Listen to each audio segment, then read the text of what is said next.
Assalamualaikum warahmatullahi wabarakatuh. Nah, ini saya sedang membuat prototipe untuk kristal osilator ya, sebesar 16 MHz. Kebetulan saya taruh kristalnya di sini. Ini ada dua, satunya 14, satunya 14, sekian ya, satunya 16 MHz. Ini kadang saya switch untuk sesuai dengan kebutuhan. Kristal ini Colbit osilator seperti pada umumnya ya. Saya hanya menggunakan rangkaian satu transistor dengan menggunakan 2N3904, di mana saya mengatur DC operationnya di sini. Ini saya optimalkan dia di 10 mA. Transistor 2N3904 pada ICQ 10 mA itu bisa memiliki beta sekitar 300 ya, kalau kita lihat di datasheetnya. Jadi kita bisa membuat impedansi di sini ya cukup rendah lah. Ya artinya masih oke untuk membuat osilasi semacam ini. Hanya saja pada rangkaian ini saya menggunakan konfigurasi common emitter.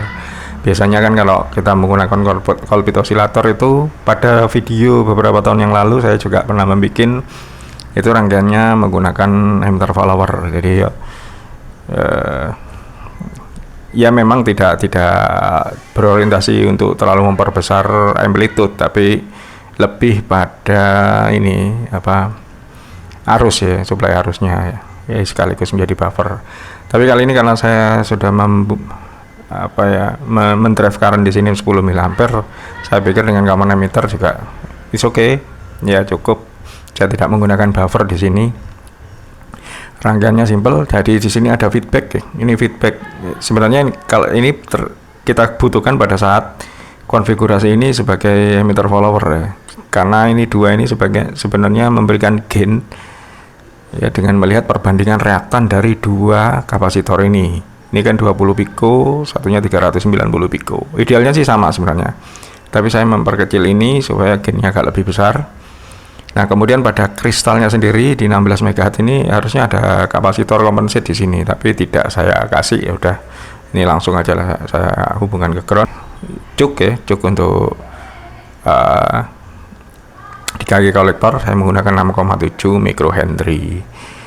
Keluarannya ini saya hanya bypass kapasitor aja, jadi dengan load 680 ini, kecuali nanti kalau kita akan membuat konfigurasi baru di sini, entah itu RF amplifier atau mixer dan lain sebagainya, nah, kita perlu melakukan matching impedance.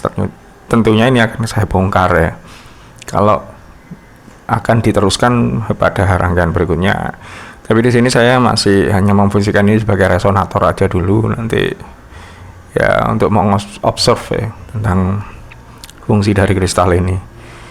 Oke, kalau kita lihat di osiloskop, kita nyalakan osiloskopnya, sinyalnya terlihat sinusoidal seperti itu, 16 MHz. Cuman untuk amplitude saya tidak sebegitu yakin dengan osiloskop ini, apakah amplitude-nya memang benar-benar akurat, karena osiloskop ini yang saya gunakan ini dia punya bandwidth 20 MHz di -3 dB ya. Jadi saya rasa di 16 MHz pasti ada pengurangan, sehingga kalau kita lihat di tampilan osiloskop itu bisa jadi amplitude-nya lebih besar dari apa yang nampak di situ. Karena menuju 20 MHz itu biasanya di atas 10 MHz itu sudah ada attenuate ya. Oke, ya memang perlu, tapi setidaknya ini sudah bisa kita lihat operating ya dari rangkaian ini. Sesimpel itu ya sebenarnya membuat osilator itu, banyak macam-macamnya sih. Saya tapi paling sering menggunakan LC tank, jadi saya tidak menggunakan kristalnya, hanya ini saya coba aja untuk lebih memperingkas tempat dan frekuensinya lebih fix. Cuman saya kalau menggunakan variabel osilator itu memang menggunakan rangkaian LC tank, jadi kapasitor dan induktor. Kemudian bisa kita atur frekuensinya kita ubah-ubah range. Mana yang benar, pakai common emitter apa pakai emitter follower? Ya tergantung kita mendesainnya mau gimana itu. Ya itu preferensi aja. Kita mau bikin maksudnya ya kebutuhan kita itu mau gimana.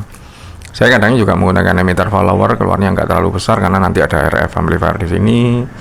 Tapi kadang-kadang ya menggunakan common emitter juga oke, karena ini juga nanti kalau misalnya saya teruskan dengan MOSFET ya, MOSFET kalau menggunakan IRF 540 saya tidak yakin itu kalau jadi 16 MHz apakah dia ngatasi lawang di 7 MHz ada sudah empek-empekan itu ya. Untuk IRF 540 itu sudah nggak memungkinkan kalau dipakai di kelas 20 meter band kayak gini.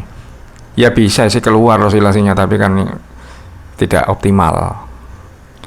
Kalau IRF 260 kalau nggak salah itu karena kapasitas inputnya itu sekitar beberapa piko ya, artinya dia masih tidak terlalu menjadi loading terhadap input yang ada di sini kalau misalnya kita menggunakan MOSFET. Kalau IRF 540 waduh itu sudah hampir 1 nano ya kapasitas inputnya. Oke, untuk sementara itu dulu video yang bisa saya buat di minggu ini tentang Colbit osilator. Mudah-mudahan bisa memberikan informasi. Ya kalau ada pertanyaan selama saya bisa menjawab dan saya tahu, ya insya Allah saya jawab. Kalau saya tidak tahu ya saya memang keterbatasan ilmu. Terima kasih. Wassalamualaikum warahmatullahi wabarakatuh.